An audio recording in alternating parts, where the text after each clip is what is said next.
Champagne tastes like ash when you're watching the man you loved slip a ring onto your sister's finger. People whispered I wouldn't show. They bet on a meltdown. I almost gave them one until a hand heavy-scarred, smelling of gun oil and expensive bergamot settled on my spine. Smile. Gabriel murmured loud enough for the front row to hear. We're upstaging the bride. I didn't come to object. I came to ruin them. Leather burned against my bare thighs. The back of the Maybach was a sensory deprivation chamber, a quiet so absolute it made the ringing in my ears louder. Outside the tinted glass, the August heat baked the asphalt of the church parking lot, turning the air into wavy, distorted ribbons. I sat completely still. If I moved, I felt like my skeleton might splinter. Next to me sat Gabriel Costa. He didn't fidget. He didn't check his phone, adjust his cuffs, or clear his throat. Men who decide whether someone breathes their last by 9 in the morning don't waste energy on nervous tics. He smelled intensely of cold cedar black coffee, and something metallic that I'd learned was the lingering scent of an indoor firing range. "You're grinding your teeth, Chloe," he said.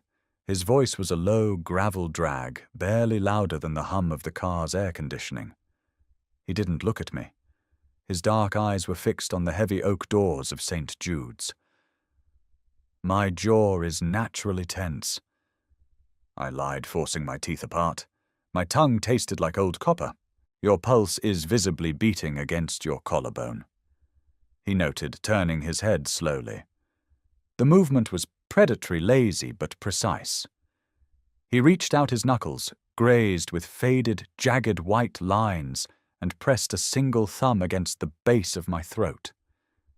His skin was rough, calloused, but incredibly warm. I swallowed hard against his thumb. It's fluttering, like a trapped bird. I jerked back. Don't. Gabriel dropped his hand, a ghost of an amused smirk touching the corner of his mouth. You wanted to make an entrance. A trembling ex-girlfriend doesn't make an entrance. She makes a scene. There is a difference. He was right, and I hated it. I looked down at my dress. It wasn't the fiery cliché red of a woman scorned. It was a dark, bruising navy silk that clung to my ribs and fell straight to my ankles. It cost more than my first car paid for by the man sitting beside me. 3 months ago, Liam told me he needed space. 2 weeks after that, I found my sister Jess's pearl earrings on his bedside table. Not tucked away, sitting squarely on the wood, gleaming in the morning light, like 2 little white teeth smiling at my stupidity. The wedding invitation had arrived printed on thick, cream-colored cardstock with embossed gold lettering. Mr. and Mrs. Davis request the honor of your presence at the marriage of their daughter Jessica to Liam. I had run my fingernail over the raised gold letters until my nail cracked. It was a power play. My mother had called me, her voice dripping with fake maternal concern, telling me I didn't have to come, that everyone would understand. They expected me to hide in my apartment crying into cheap wine. They wanted to pity me. Pity is safe. Pity means they won. I met Gabriel Costa because Liam was a coward in more ways than one. Liam liked the underground tables. He liked the rush of a spinning roulette wheel in rooms that didn't technically exist. He just didn't like paying when the wheel stopped. Gabriel had come to collect. He found me instead packing my boxes in the apartment Liam and I used to share. Gabriel had stood in my doorway, 2 massive men flanking him in the hallway, and watched me tape up a cardboard box with shaking hands. I hadn't screamed. I had just looked at the gun holstered under his tailored jacket and asked if he was going to shoot me. He'd laughed, a harsh barking sound. He told me Liam owed him $200,000. I told him Liam was currently picking out floral arrangements with my sister. Gabriel had seen the broken plates in the trash. He saw the red rimming my eyes. He saw an opportunity. He owes me, Gabriel had said in that cramped apartment, stepping over a discarded throw pillow. And from the looks of it, he owes you. I need him nervous. I need him to know there is nowhere he can hide, not even at the altar. You need him to regret ever learning your name. So here we were. Time. Gabriel announced, glancing at the platinum watch on his wrist. The driver opened my door. The heat hit me like a physical blow, heavy and suffocating, carrying the sickeningly sweet scent of blooming hydrangeas that lined the walkway. I stepped out the gravel, crunching sharply under my stilettos. My knees felt like water. I locked them, taking a deep, shuddering breath. Gabriel emerged from the other side, buttoning his suit jacket. He walked around the rear of the car and offered me his arm. It wasn't a suggestion. It was a solid, unmovable bar of muscle wrapped in Italian wool. I slipped my hand through it. "Breathe from your stomach," he instructed quietly, leading me toward the steps. A cluster of aunts and distant cousins were lingering by the heavy oak doors, clutching their small satin purses. Aunt Marge was mid-laugh when she saw me. The sound died in her throat, replaced by a choked gasp. Her eyes darted from my face to Gabriel. Gabriel didn't just look wealthy. He looked dangerous. He had a scar slicing through his left eyebrow and a stare that made people instinctively want to apologize. The crowd parted. No one said a word. No one asked how I was. They just backed away, their heels scuffing against the stone steps. "See," Gabriel murmured, his breath brushing my ear, sending an involuntary shiver down my spine that had nothing to do with fear. "They're already terrified." I squeezed his arm, feeling the hard line of his bicep. Good. Heavy oak doors groaned in protest as Gabriel's security detail pushed them open from the inside. The air conditioning of the church sanctuary hit my face, carrying the dense, choking smells of myrrh, beeswax candles, and hundreds of expensive white lilies. Lilies? I hated lilies. They smelled like funerals and rotting meat masking itself as perfume. The string quartet was playing something soft and classical, a meandering tune that echoed off the vaulted stained glass ceiling. The pews were packed, sea of pastels fascinators and uncomfortable suits. The usher at the door, a college friend of Liam's named Todd, stepped forward with a stack of programs. He saw me and the color completely drained from his face. "Chloe," Todd stammered, his eyes darting wildly. "You're on the bride's side, middle section." Gabriel didn't even look at Todd. "Front row, groom's side," he stated. It wasn't a request. "So the front row is strictly for immediate family." Gabriel finally looked at him. Just a flat, dead-eyed stare that stripped Todd of whatever courage he had mustered. Did I stutter? Todd swallowed audibly, clutching the programs to his chest. He stepped aside.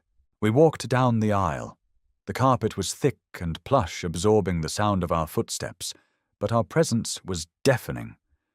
It started at the back, a rustle of fabric, a sharp intake of breath, a whispered name. Chloe. She's here.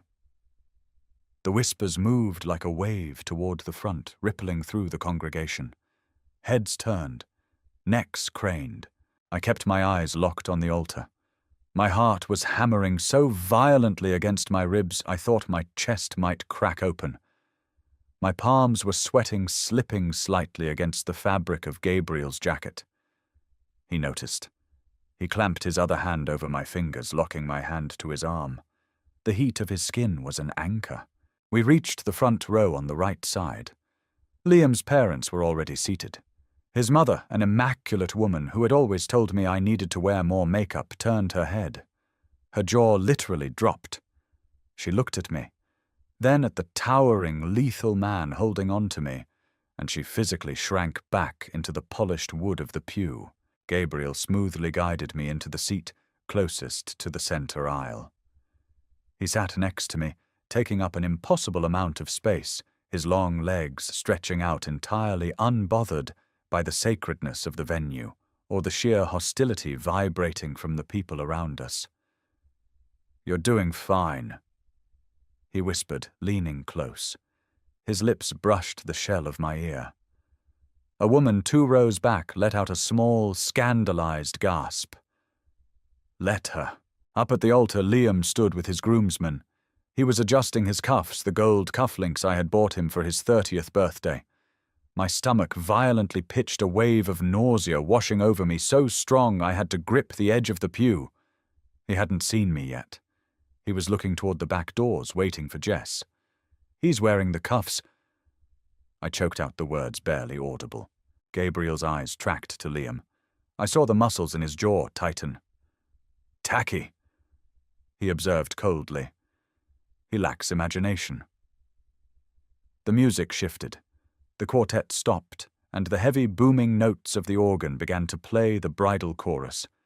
Everyone stood. I didn't want to. I wanted to sink into the floorboards, let the earth swallow me whole so I wouldn't have to see it. But Gabriel stood, pulling me up with him effortlessly. The doors opened. Jess stood there draped in yards of suffocating white tulle and chantilly lace. She looked radiant. She looked triumphant. My father was holding her arm, smiling so proudly it made my chest ache with a sudden, sharp grief. I hadn't spoken to my father in 2 months. He had told me to be the bigger person. As Jess began her slow march down the aisle, Liam finally let his gaze drift down the rows. He was smiling that soft, dimpled smile I used to wake up to. And then his eyes hit the front row. His gaze locked with mine. The smile didn't just fade, it shattered. He stumbled backward 1/2 a step, his polished shoe catching on the edge of the altar stairs. His best man had to grab his elbow to steady him. Liam stared at me, his face turning an ashen, sickly grey. Then his eyes moved to the man standing shoulder to shoulder with me. Gabriel didn't scowl. He didn't sneer. He just tilted his head a fraction of an inch, acknowledging Liam. It was the look of a butcher assessing a hanging carcass. Liam looked like he was going to vomit. His chest began to heave rapid, shallow breaths. He wiped a trembling hand across his forehead, smudging the light powder the makeup artist had applied. Jess reached the altar. She handed her bouquet to her maid of honor and turned to Liam, beaming. But Liam wasn't looking at her. He was staring at Gabriel, sheer, unadulterated terror bleeding out of every pore. Jess frowned, following his line of sight. When she saw me, her smug smile faltered, replaced by a flash of genuine anger. But then she saw Gabriel.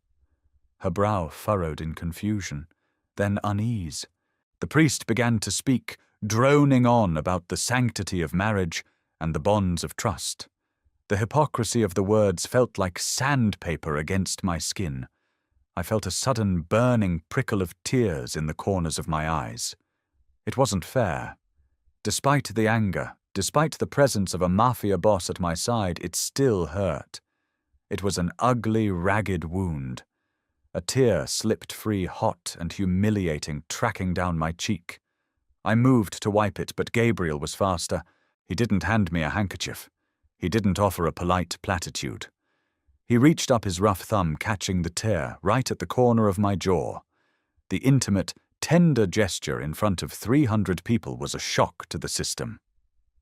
Don't waste salt water on a man who is about to lose everything.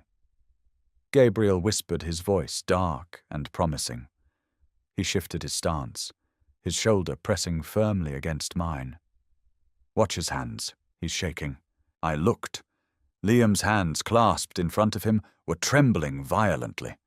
The man who had broken my heart was currently falling apart at his own wedding, terrified of the monster holding my hand. Sweat beaded on Liam's upper lip, catching the glare of the church's recessed lighting. He swiped at it with the back of his hand, a jerky, uncoordinated movement that made his best man wince. The priest, a small man engulfed in heavy green robes, cleared his throat. The sound echoed through the microphone, a harsh, scratching noise that made the fillings in my back teeth ache. Repeat after me. The priest prompted, his voice flat and practiced. I, Liam, take you, Jessica. Liam opened his mouth. Nothing came out.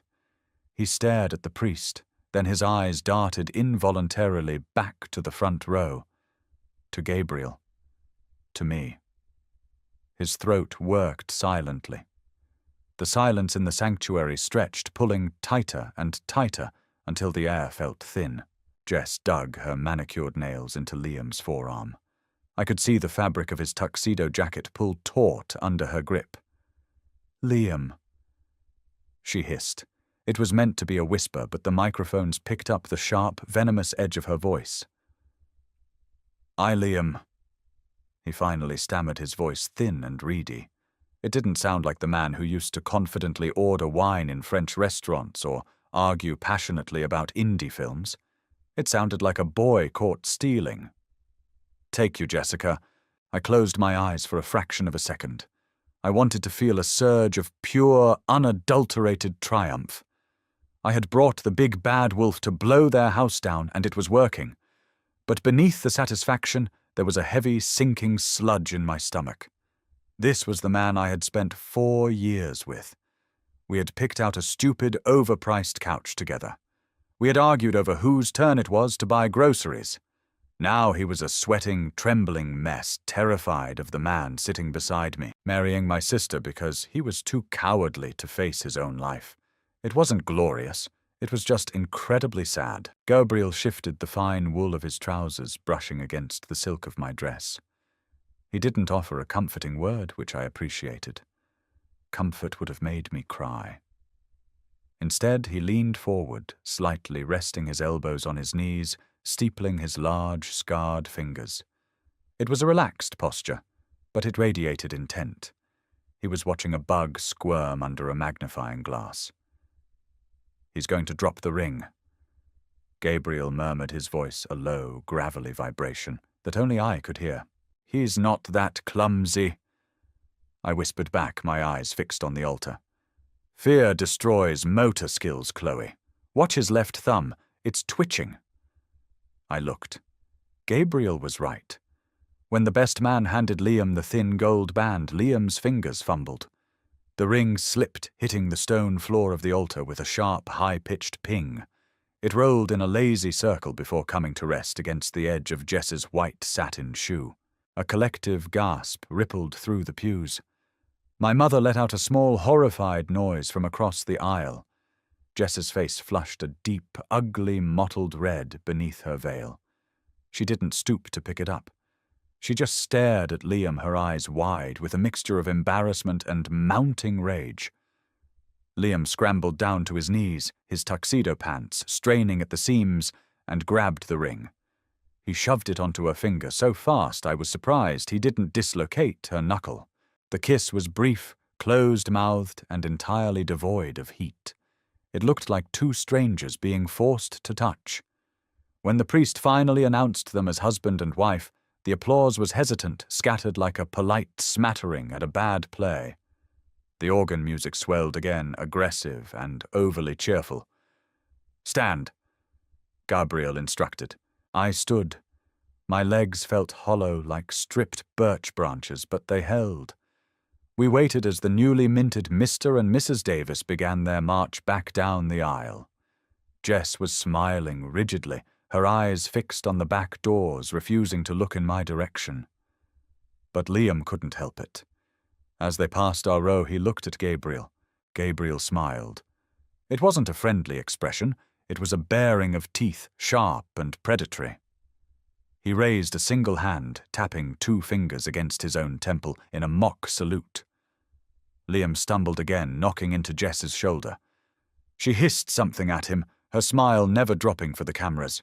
Once they cleared the doors, the tension in the room snapped. Suddenly, everyone was talking, a loud, buzzing hive of whispers and sideways glances. We didn't wait for the ushers to dismiss the rows. Gabriel put his hand on the small of my back, right where the silk of my dress dipped low.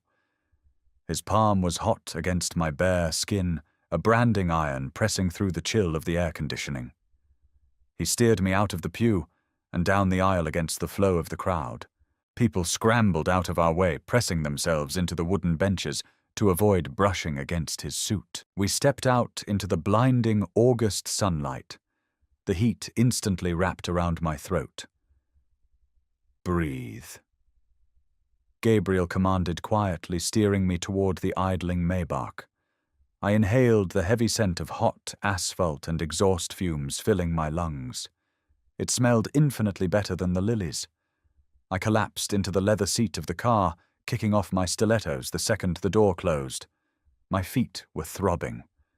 I rested my forehead against the cool, tinted glass, closing my eyes. "Phase 1 is complete," Gabriel said, pouring 2 fingers of amber liquid from a crystal decanter hidden in the armrest. He held the glass out to me. "Drink. It's bourbon. It will settle your stomach." I took the glass. It clinked against my teeth. The liquid burned a fiery, harsh path down my throat, but it cut through the lingering taste of copper. "You didn't have to smile at him," I rasped, coughing slightly as the alcohol hit my empty stomach. Gabriel took the glass back, downing the rest of it in a single swallow. "I wasn't smiling at him, Chloe. I was making a promise. There's a distinct difference." The engine purred to life, smooth and silent. Next stop, the reception. Crystal clinked against glass, a sharp, repetitive sound that pierced through the muffled hum of the country club ballroom. The reception was a masterclass in aggressive, newly acquired debt. My parents had likely remortgaged their house to pay for this. Massive floral centerpieces obstructed everyone's view, dripping with imported white orchids that smelled faintly of vanilla and desperation. The lighting was dimmed to a bruised purple casting long, unsettling shadows across the white linen tablecloths. I sat at a small, 2-top table Gabriel had procured near the back corner, far away from the head table, but with a perfect, unobstructed view of it. I stared at the condensation rolling down my water glass, letting the cold moisture dampen my fingertips. I hadn't touched the champagne. It smelled like yeast and bad decisions. "Stop shredding your napkin," Gabriel said. He was leaning back in his chair, a fresh tumbler of whiskey in his hand. He looked completely at ease, a dark predator resting in a room full of brightly colored nervous birds. I looked down. I had torn the thick linen napkin into frayed, uneven strips. I dropped the pieces onto the table, hiding my hands in my lap. "I'm not used to being the villain in my own family." I confessed the words, tasting sour. Gabriel took a slow sip of his drink. "You aren't the villain. You're just the consequence. People hate the consequence more than they hate the crime. It reminds them that actions have a cost." Before I could process that, a sharp, familiar scent hit me. Aquanet hairspray and expensive cloying Chanel No. 5. My spine stiffened. "Chloe," I looked up. My mother, Patricia, stood next to our table. Her pale, pink mother-of-the-bride dress was impeccable, but her face was tight, the skin around her eyes drawn tight with stress and suppressed fury. She didn't look at Gabriel. She was deliberately ignoring the 6'3" mountain of lethal violence sitting 3 feet away from her. "Mom," I said, my voice shockingly steady. "What are you doing here?" She hissed, keeping her voice low so the surrounding tables wouldn't hear. Her eyes darted nervously. "You're ruining your sister's day. People are talking. They sent me an invitation." I replied flatly. "IRSVPD. It was a courtesy, Chloe. You were supposed to have the decency to decline." She leaned in closer, her jaw rigid. "Do you have any idea how much stress you've put Jess under?" She was crying in the bridal suite. "Liam looks like he's going to have a heart attack. You need to leave. Now." A deep, painful fracture opened in my chest. I wanted her to hug me. I wanted her to ask how I was sleeping, how I was surviving the betrayal. Instead, she was acting as security for the people who broke me. I opened my mouth to reply, to agree to run away like I always did. "Mrs. Davis, I presume?" Gabriel interrupted. His voice was incredibly smooth, dripping with a dark, polished charm that made the hairs on my arms stand up. My mother flinched, finally forced to acknowledge him. She turned her eyes sweeping over his scarred eyebrow and his expensive tailoring. I don't know who you are, but this is a private family matter. Gabriel didn't stand. He just tilted his head regarding her, with a look of mild, chilling amusement. I'm Gabriel Costa, and currently Chloe's social calendar is my matter. We are enjoying the atmosphere. My mother's face went completely bloodless. The name meant something to her. Liam must have told her, or she watched the local news. Either way, the aggressive mother-hen act evaporated instantly. She took a physical step back, her hands trembling as she clutched her small, beaded clutch. You... She started, her voice barely a squeak. Liam said... Whatever Liam said, I assure you, he understated the reality of his situation. Gabriel cut in smoothly. He set his glass down on the table. It made a quiet, definitive thud. Now Chloe and I are going to finish our drinks. Then we might dance. You are going to return to your mediocre chicken dinner and pretend we aren't here. If you approach this table again and raise your voice to her, I will have my associates dismantle this reception centerpiece by centerpiece. Are we entirely clear? Patricia. She didn't answer. She just gave a jerky, terrified nod and practically ran back toward the head table, her heels clicking frantically against the hardwood floor. I let out a breath I hadn't realized I was holding. My hands were shaking so badly I had to grip the edge of the table to steady them. You didn't have to threaten my mother. I didn't threaten her. Gabriel corrected softly, his dark eyes locking onto mine. I established boundaries. Your family lacks them. Someone needed to install a fence. He stood up, buttoning his jacket with a fluid, practiced motion. He stepped around the table and offered me his hand. The scars on his knuckles stood out stark white against his olive skin in the dim lighting. What are you doing? I asked, staring at his massive hand. The band is playing a waltz, Gabriel said, nodding toward the small orchestra on the stage. We are going to dance. He needs to see you moving on.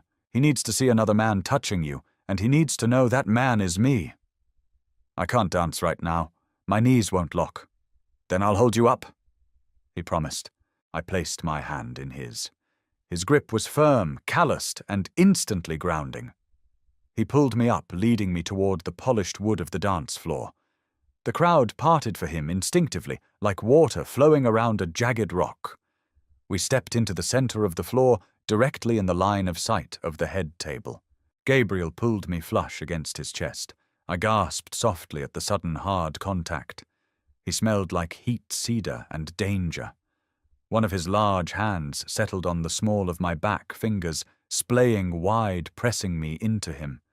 His other hand held mine against his chest. I could feel the steady, slow thump of his heart through his suit jacket. Look at him, Gabriel ordered quietly, his breath warm against my temple as we began to move. He was a surprisingly graceful dancer, guiding me with subtle shifts of his weight. I turned my head. Liam was sitting at the head table. Jess was talking to a bridesmaid, but Liam wasn't listening. He was staring directly at us. His face was the color of old ash. He watched Gabriel's hand resting intimately on my bare back, and I saw a muscle ticking violently in his jaw. The terror was still there, but beneath it I saw a flicker of something else. Jealousy. Regret. He's watching, I whispered, burying my face slightly into the lapel of Gabriel's jacket to hide the sudden bitter smile forming on my lips. Let him watch. Gabriel rumbled, his grip tightening around my waist, lifting me slightly as he spun us. Let him realize exactly what he threw away right before I take everything else he has left. Heat radiated off Gabriel's chest, seeping through the fine wool of his jacket and settling deep into my bones. The final melancholy note of the cello vibrated through the polished floorboards and into the soles of my tight stilettos. For a fraction of a second, the room suspended itself in silence. Gabriel lingered, his heavy hand pressing a firm, slow rhythm against the base of my spine before letting it drop. The loss of his body heat was a sudden freezing shock. Scattered applause broke the spell. I stepped back, my ankle wobbling slightly. Gabriel caught my elbow, his grip acting as a vice. He didn't ask if I was all right. He just anchored me until I found my center of gravity. "I need to use the restroom," I murmured. My voice sounded thin, scraped raw by the suffocating scent of the vanilla orchids. "I'll wait outside the doors," Gabriel stated. "You don't have to guard me." "I'm not guarding you. I'm ensuring you don't climb out a window. We aren't finished." He steered me off the dance floor, his palm a heavy branding weight against my bare shoulder blade. The hallway leading to the restrooms was a jarring shift from the bruised purple lighting of the ballroom. It was bathed in harsh, buzzing fluorescent light that made the beige wallpaper look sickly. I pushed through the heavy wooden door of the women's lounge. The sharp, sterile smell of bleach and synthetic lemon hit my nose, momentarily clearing the cloying perfume of the reception. The lounge was empty. I dropped my clutch on the marble counter, turned on the brass faucet, and thrust my wrists under the freezing water. I watched myself in the mirror. My mascara had smudged slightly at the outer corners. My skin was pale, my collarbones jutting out too sharply against the dark silk of my dress. I looked exactly like a woman who hadn't eaten a full meal in weeks. I shut my eyes, taking a ragged, gulping breath, trying to steady the violent pitching of my stomach. The door creaked open, followed by the aggressive, sweeping rustle of heavy tool. I didn't open my eyes. I knew that sound. "Are you happy now?" Jess asked. Her voice was tight, high-pitched, and trembling. I turned off the tap slowly. Water dripped from my wrists, tapping against the marble basin. I grabbed a rough paper towel, dragging it across my skin, before turning to face my sister. Jess took up half the room in a massive, structured gown. The stark overhead lights weren't kind to her. The heavy bridal makeup looked caked on a layer of spackle over a foundation of pure exhaustion. A frantic, ugly red flush crept up her neck, clashing violently with her expensive diamond necklace. She smelled of stale champagne wintermint gum and a sour edge of nervous sweat. "Am I happy?" I repeated the words, tasting like ash. "I'm at my ex-boyfriend's wedding to my sister. No, Jess. I'm not entirely thrilled. You shouldn't have come." She gripped the edges of her voluminous skirt, her knuckles white. "You did this to punish me, to ruin my day because you're bitter he chose me." I stared at her. A month ago I would have screamed. I would have thrown something. Now, looking at her wide, manic eyes and the way her lower lip quivered, I just felt a hollow, aching pity. She was married for exactly 2 hours, and she was already terrified it was falling apart. "He didn't choose you, Jess," I said softly, tossing the damp paper towel into the brass trash can. "He just found a softer place to land when he realized I wasn't going to bail him out anymore." "Shut up," she hissed, taking a step forward. The tool crunched beneath her satin shoes. "You don't know anything. He loves me. He told me I make him feel alive.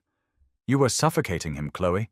You were always so rigid, so obsessed with saving money and being practical." "He told you that?" A dry, humorless laugh scraped out of my throat. "I wasn't being practical, Jess. I was trying to keep the lights on while he dropped $5,000 a week at underground poker tables."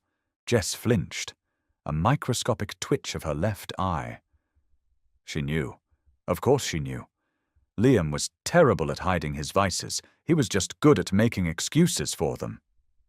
"We're working on that," she snapped defensively, her voice dropping a register. "It's a sickness. He needs support, not a warden." "Support," I echoed. I leaned back against the cold marble counter. "And how much of Dad's retirement fund did you tap into for this support? This wedding cost $80,000. Liam hasn't worked since October." Her eyes filled with angry, defensive tears. She opened her mouth to argue, but the words died in her throat. She looked at the door, then back to me, her voice dropping to a frantic whisper. Who is that man? Chloe. Liam wouldn't tell me. He just saw him and started hyperventilating. Who did you bring to my wedding? That's Gabriel Costa, I answered, watching the colour completely drain from her flushed face. Liam owes him $200,000. The debt was due a week ago. Gabriel doesn't take I owe us. Jess took a stumbling step back, her back hitting the heavy wooden door of a bathroom stall. Her mouth opened, but only a dry, clicking sound came out. The smug, victorious bride was gone, replaced by a terrified girl realizing she had just shackled herself to a sinking ship. You're lying, she whispered, her hands frantically smoothing down her white bodice as if trying to erase the truth.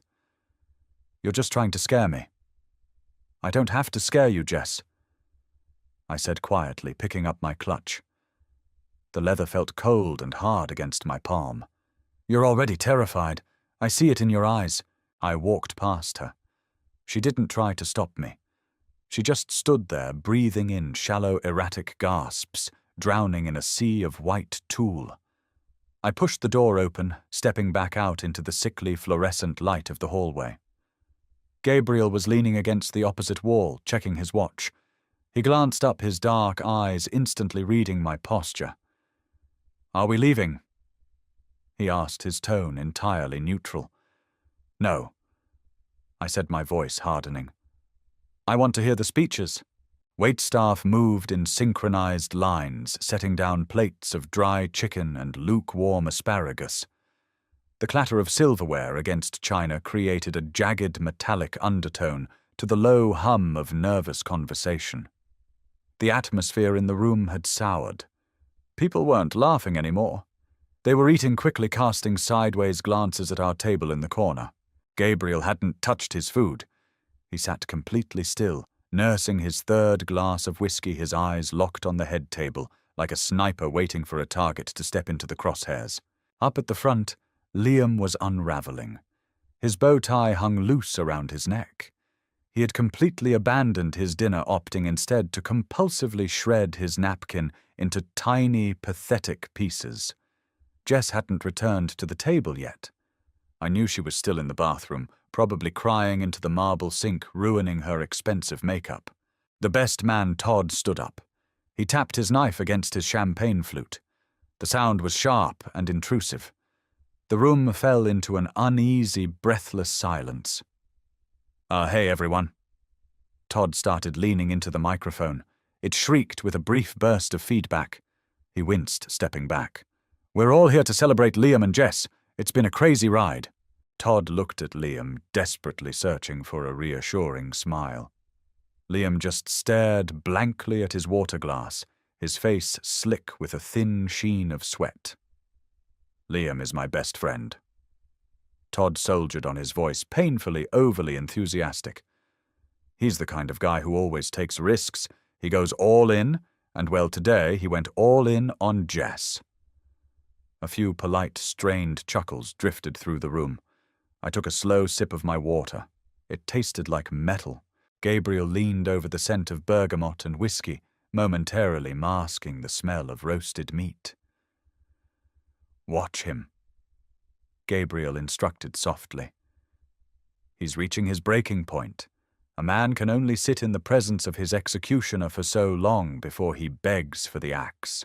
Right on cue, Liam abruptly stood up. His chair scraped violently against the hardwood, toppling backward and hitting the floor with a loud wooden crack. Todd stopped speaking mid-sentence, the microphone picking up his confused intake of breath. Liam didn't look at the crowd. He didn't look at Todd. He locked eyes with Gabriel, his chest heaving. He bypassed the best man, stepping down from the raised platform of the head table. The room went completely, terrifyingly silent. The only sound was the heavy, uneven thud of Liam's dress shoes against the floorboards as he marched toward our corner. I felt my pulse spike, a frantic fluttering in my throat. I braced myself, expecting yelling, expecting a scene. Liam stopped 3 feet from our table. Up close, he looked terrible. The skin under his eyes was bruised purple from lack of sleep. He smelled sharply of sour sweat and fear completely overpowering his expensive cologne. His hands were shaking so violently he had to ball them into tight fists at his sides. "What do you want?" Liam choked out, his voice hoarse, completely ignoring me. He stared only at Gabriel. "You want to ruin my wedding? Fine. You're here. You ruined it. What else do you want?" Gabriel didn't stand. He took a deliberate, agonizingly slow sip of his whiskey, letting the silence stretch until it was practically suffocating. He set the glass down, folding his large hands on the white tablecloth.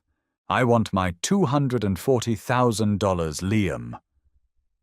Gabriel stated, his voice a low, smooth baritone that somehow carried over the dead silence of the ballroom. Liam flinched. "It was 200. "Interest," Gabriel corrected mildly.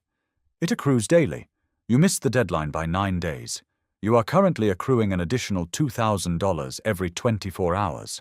Liam's knees actually buckled slightly. He caught himself grabbing the back of an empty chair at the neighboring table. "I don't have it," he whispered, the defiance completely bleeding out of him, leaving behind a hollow, pathetic shell. "You know I don't have it. I know you just married into a family with a substantial retirement portfolio and a fully paid-off mortgage?" Gabriel replied, his eyes flicking lazily toward the head table, where my mother was watching in frozen horror. "I know your new wife is currently hiding in the restroom because she realizes she just signed a legally binding contract to share your debts. I know you thought hiding behind a white dress and a church altar would make me hesitate." Gabriel finally stood. The sheer size of him, the raw, violent gravity he commanded, forced Liam to take a stumbling step backward. "I don't care about your wedding, Liam," Gabriel said, leaning down slightly so he was eye level with the trembling groom. "I brought Chloe here so she could see exactly what she escaped. Look at her." Gabriel snapped the order. It wasn't a request. Liam jerked his head, his terrified, bloodshot eyes finally locking onto mine. I expected to feel anger. I expected the old familiar ache of betrayal. But looking at him now, sweating, cowering, completely broken by his own cowardly choices, I felt absolutely nothing. The illusion was gone. The man I had loved didn't exist. He was just a pathetic stranger in a cheap tuxedo. "Tell her you're sorry." Gabriel whispered, the threat hanging heavy and venomous in the air. Liam swallowed hard, a tear spilling over his lower lid, tracking through his makeup. "Chloe, I'm so sorry. I panicked. I messed everything up." I stared at him for a long, quiet moment. I didn't smile. I didn't sneer. "I know," I said softly, picking up my clutch. "Enjoy your reception, Liam." I turned to Gabriel. "I'm ready to go." Gabriel's lips curved into a dark, satisfied smirk. He didn't say another word to Liam. He just offered me his arm. I looped my hand through it, the solid muscle beneath the wool grounding me. We walked out of the ballroom together, our footsteps perfectly synchronized, leaving Liam standing alone in the wreckage of his own making, surrounded by 300 silent, staring guests. The heavy double doors swung shut behind us, cutting off the suffocating smell of vanilla orchids for good. August humidity clung to my bare arms the second we cleared the country club's heavy double doors.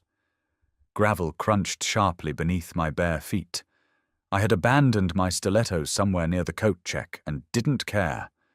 The night air was thick, heavy with the smell of cooling asphalt and impending rain, a sharp contrast to the suffocating, sanitized scent of the reception hall. The Maybach sat idling by the curb, a massive black void against the manicured hedges. Gabriel's driver had the rear door open before we were within 10 feet. I slid into the back seat. The leather was freezing against my skin. The moment the heavy door clicked shut, sealing us in the soundproof cabin, my adrenaline crashed. It wasn't a gentle descent. It was a sheer drop off a cliff that left me hollowed out and violently nauseous. My teeth started to chatter, clicking together so hard my jaw ached. It wasn't cold. It was the biological bill coming due. My body was finally processing the fact that I had just detonated a bomb in the middle of my own family. Gabriel got in beside me, bringing the scent of night air expensive bergamot and a faint metallic undertone of gunpowder with him. He didn't look at me. He simply reached into the center console, pulled out a glass bottle of sparkling water, cracked the metal seal, and handed it over. "Drink," he instructed, his voice low and steady. "Small sips. If you gulp it, you'll throw up on the floor mats." I obeyed, pressing the cold glass rim against my lower lip with shaking hands. The carbonation burned my dry throat. I took 3 small swallows, then rested my throbbing forehead against the tinted window. Watching the streetlights streak by in blurred yellow lines, I expected to feel victorious. I had won. Liam was publicly broken. Jess was humiliated. My parents were terrified. Instead, my chest felt like it had been scooped out with a melon baller. "It doesn't feel good," I whispered the words, fogging the cool glass. "It rarely does," Gabriel replied. His voice lacked the dark, theatrical amusement it had carried in the ballroom. It was just flat factual. "Revenge is a transaction, Chloe. You pay in pieces of your own humanity to see someone else bleed. You get the result, but you never get your pieces back. Anyone who tells you payback is sweet has never actually ruined a life." I turned my head to look at him. He had unbuttoned his suit jacket, leaning back against the leather. The dim street lights filtering through the windows caught the dull matte black of the leather shoulder holster strapped across his ribs. He wasn't a fairy godfather in bespoke Italian wool. He was a violent man who hurt people for a living. And yet sitting next to him was the safest I had felt in months. "Where are we going?" I asked, my voice barely audible over the hum of the tires. "You need food. Actual food, not dry wedding chicken," Gabriel said, glancing at the driver in the rearview mirror. "Take us to the diner on 14th. 20 minutes later, the Maybach pulled into the cracked, weed-choked parking lot of a 24-hour diner. The neon sign above the door buzzed aggressively, a flickering, sickly pink glow that washed over the hood of the car. It was a place for insomniacs, long-haul truckers, and people avoiding the cops.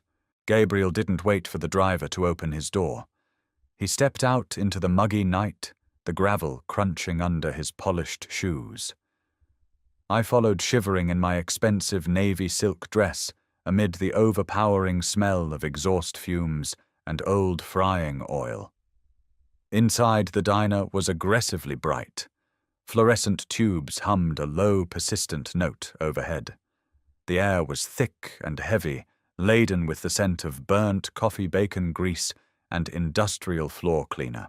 We slid into a cracked red vinyl booth in the back corner. The laminated menu stuck slightly to the tabletop, peeling at the corners.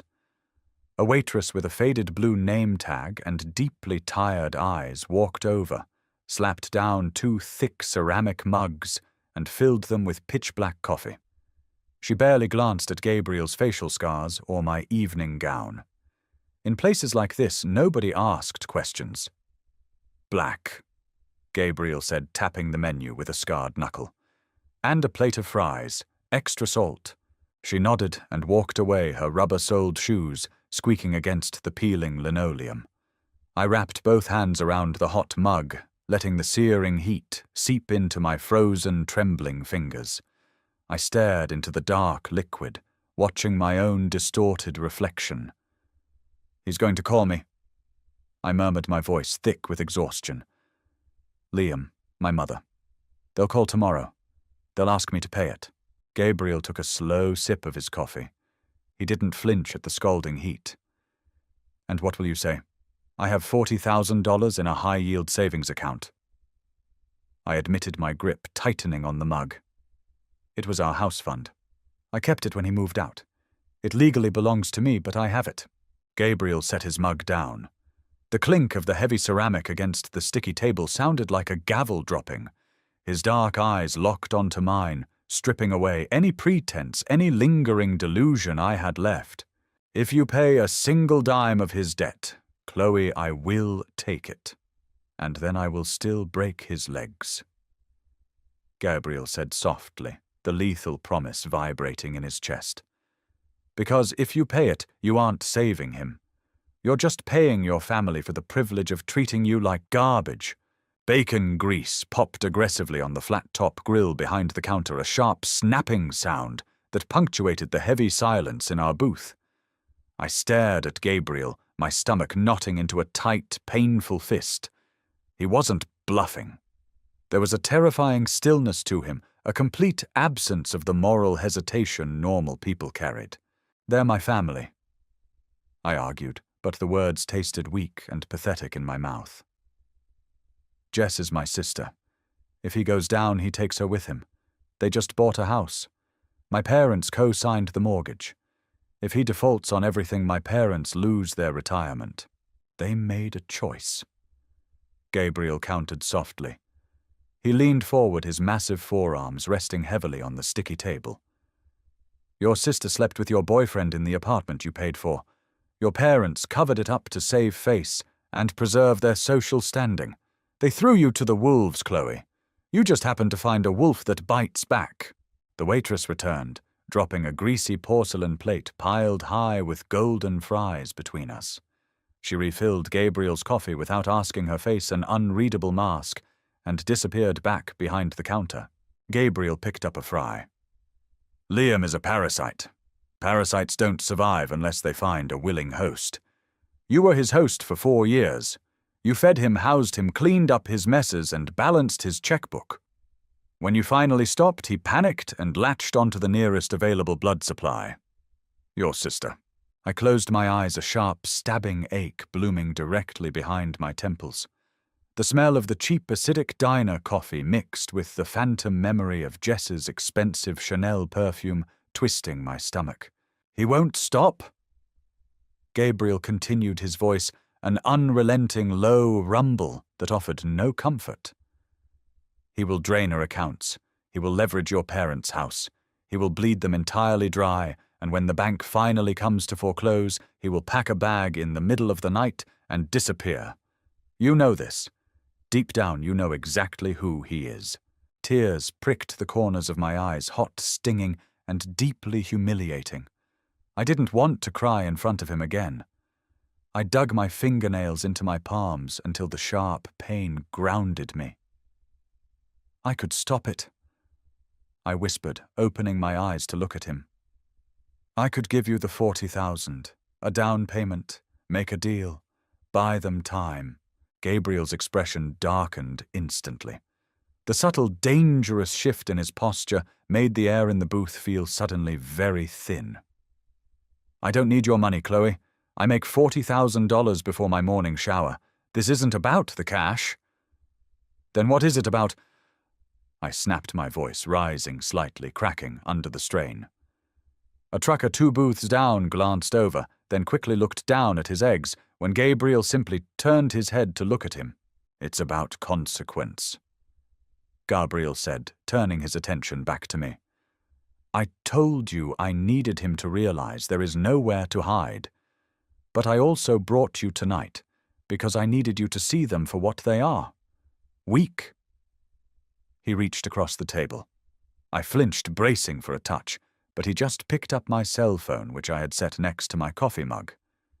He slid it across the laminated surface, stopping right in front of me. "They will call," Gabriel said quietly. "They will cry.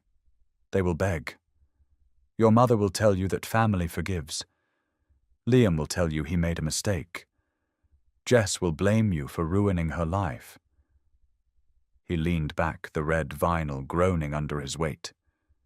"You have to sever the limb, Chloe, or the rot will kill you too." I looked down at the black screen of my phone. It felt heavy, like a loaded weapon. My entire life was inside that little glass rectangle. The group chats I was no longer a part of.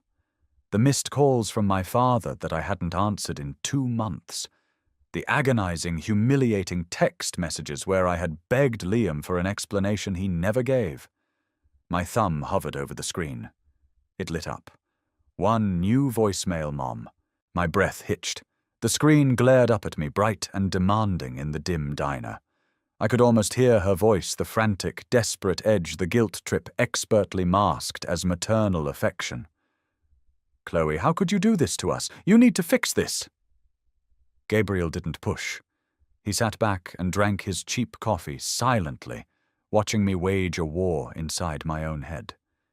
He had laid out the terms, but the execution was entirely on me. I picked up the phone. The glass was cool against my sweating palm. I didn't open the voicemail. I didn't listen to her beg. Instead, I opened my contacts list. Mom, delete contact. Dad, delete contact. Jess, delete contact. Liam, delete contact. Then I went to the settings and blocked all unknown numbers. I set the phone face down on the table and pushed it away. My hands were shaking so violently I had to tuck them under my thighs to hide them. A strange, terrifying emptiness opened up inside my chest. I had no one. I was entirely alone. Gabriel reached across the table, picking up a single fry. He didn't smile, but the hard, violent lines around his mouth softened marginally. Eat? He ordered, gently nudging the warm plate toward me. You're going to need your strength tomorrow. We have a lot of work to do. I looked up at him, my eyes burning, the knot in my stomach slowly unfurling. Work what work? Liam is going to try to run, Gabriel said, taking a bite of the fry. He's a coward. He'll pack a bag tonight while your sister is sleeping, pretending he's going out for air. I'm going to let him get exactly 3 miles outside the city limits before my men pull his car over. He picked up his coffee mug, his dark, unreadable eyes locking onto mine over the thick ceramic rim. And you, Gabriel murmured, the dark, lethal edge returning to his voice, are going to be sitting in the passenger seat of my car when we do. Rain slashed against the tinted glass of the Maybach, distorting the yellow streetlights into long, bleeding streaks. It was 2:14 a.m. The oppressive August heat had finally broken, replaced by a sudden, violent summer storm that lashed the city with aggressive sheets of water. Inside the car, the air was heavily climate-controlled, smelling of rich leather and the damp, expensive wool of Gabriel's coat. I sat rigid in the passenger seat.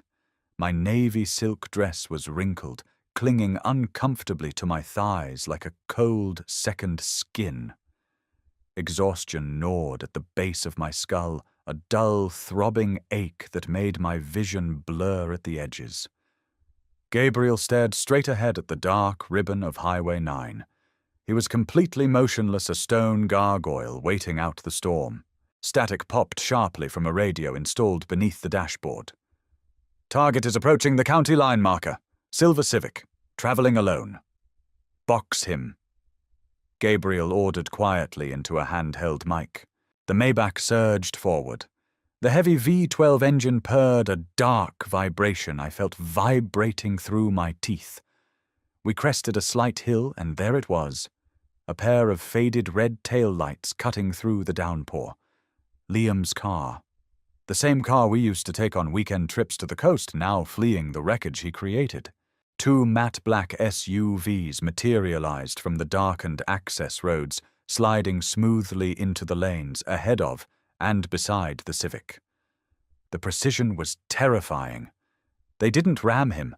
They simply squeezed the available space until Liam had nowhere to go but the muddy, gravel-strewn shoulder. Tires threw up fans of dirty water as the Civic skidded to a chaotic halt.